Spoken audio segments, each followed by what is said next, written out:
आप देख रहे हैं देश का सबसे भरोसेमंद चैनल दिल्ली नेशनल। अयोध्या राम मंदिर चढ़ावा चोरी मामले को लेकर मची घमासान के बीच सोमवार को श्री राम जन्मभूमि ट्रस्ट की एक अहम बैठक हुई। इस बैठक में ट्रस्ट के महासचिव चंपत राय और न्यासी अनिल मिश्रा के इस्तीफे को मंजूर कर लिया गया। बैठक के बाद ट्रस्ट ने दान में मिली राशि और उससे खर्च किए जाने का ब्यौरा भी पेश किया है। वहीं अब इस बैठक के बाद कांग्रेस ने सवाल उठाए हैं।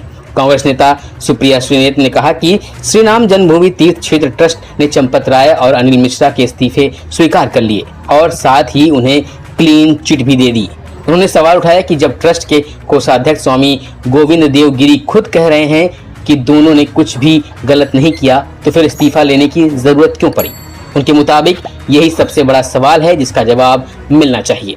चंपत राय बंसल और अनिल मिश्रा का इस्तीफा हो जाता है, उनको क्लीन चिट दे दी जाती है। उसका अनाउंसमेंट कोषाध्यक्ष गिरी जी कर रहे हैं, जो खुद मान रहे हैं कि वो कुछ करते नहीं थे। वो एक आदमी को 5 दिन के लिए अयोध्या भेज देते थे महीने में। मतलब प्रभु राम के मंदिर के प्रति इन लोगों की क्या सीरियसनेस थी, क्या गंभीरता थी, आपको इस बात से पता चलता है कि श्रद्धालुओं के, करोड़ों श्रद्धालुओं का जो चढ़ावा आता था, जो भेंट चढ़ाई जाती थी, उसको मैनेज करने के लिए ट्रेजरर ने आउटसोर्स किया हुआ था। कोई आदमी था जो 5 दिन आता था महीने में।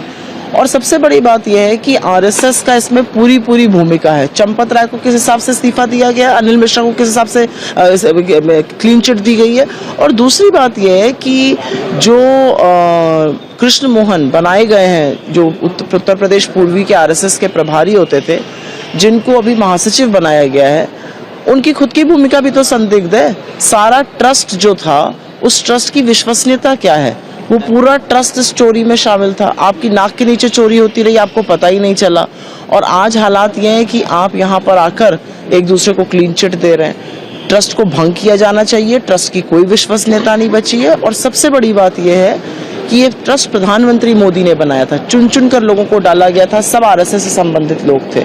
प्रधानमंत्री चुप बैठे हुए हैं, उन्होंने आरटीआई से इस ट्रस्ट को निकाला, उन्होंने इस ट्रस्ट को जवाबदेही से बचाया। आज वो चुप कैसे हैं, इस सब चीज़ों का जवाब कौन देगा। गोविंद देव गिरी ने यह भी कहा कि जो रामद्रोही है, जो राम के विरोधी है और लगातार बोलते आ रहे, वही अब सवाल उठा रहे। राम इस देश की आत्मा, इस देश के कण-कण में व्याप्त है।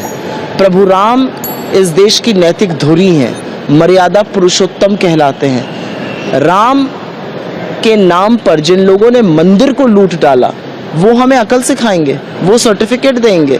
असलियत ये है कि इस देश में दिन की शुरुआत सदियों से राम राम कह के होती है। कितने ही लोग हैं जिनके नाम में राम है, राम भरोसे, राम समुझ, राम सेवक, राम खिलावन, कितने लोग हैं। और उस प्रभु राम के मंदिर को लूटने वाले अब भक्ति का सर्टिफिकेट बांटेंगे। वो हमारे धर्म पर कलंक हैं, ऐसे लोग हमारे धर्म पर दब्बा है। इन लोगों ने मिलकर राम मंदिर में डकैती डाली है, बहुत बड़ा पाप किया है, आस्था पर प्रहार किया है। राम मंदिर जैसे आस्था से जुड़े मुद्दे पर सियासत तेज हो गई है। एक तरफ कांग्रेस ट्रस्ट पर सवाल उठा रही है, तो दूसरी तरफ सभी की नजर ट्रस्ट की प्रतिक्रिया पर है। फिलहाल के लिए बस इतना ही, बाकी अपडेट बने रहिए।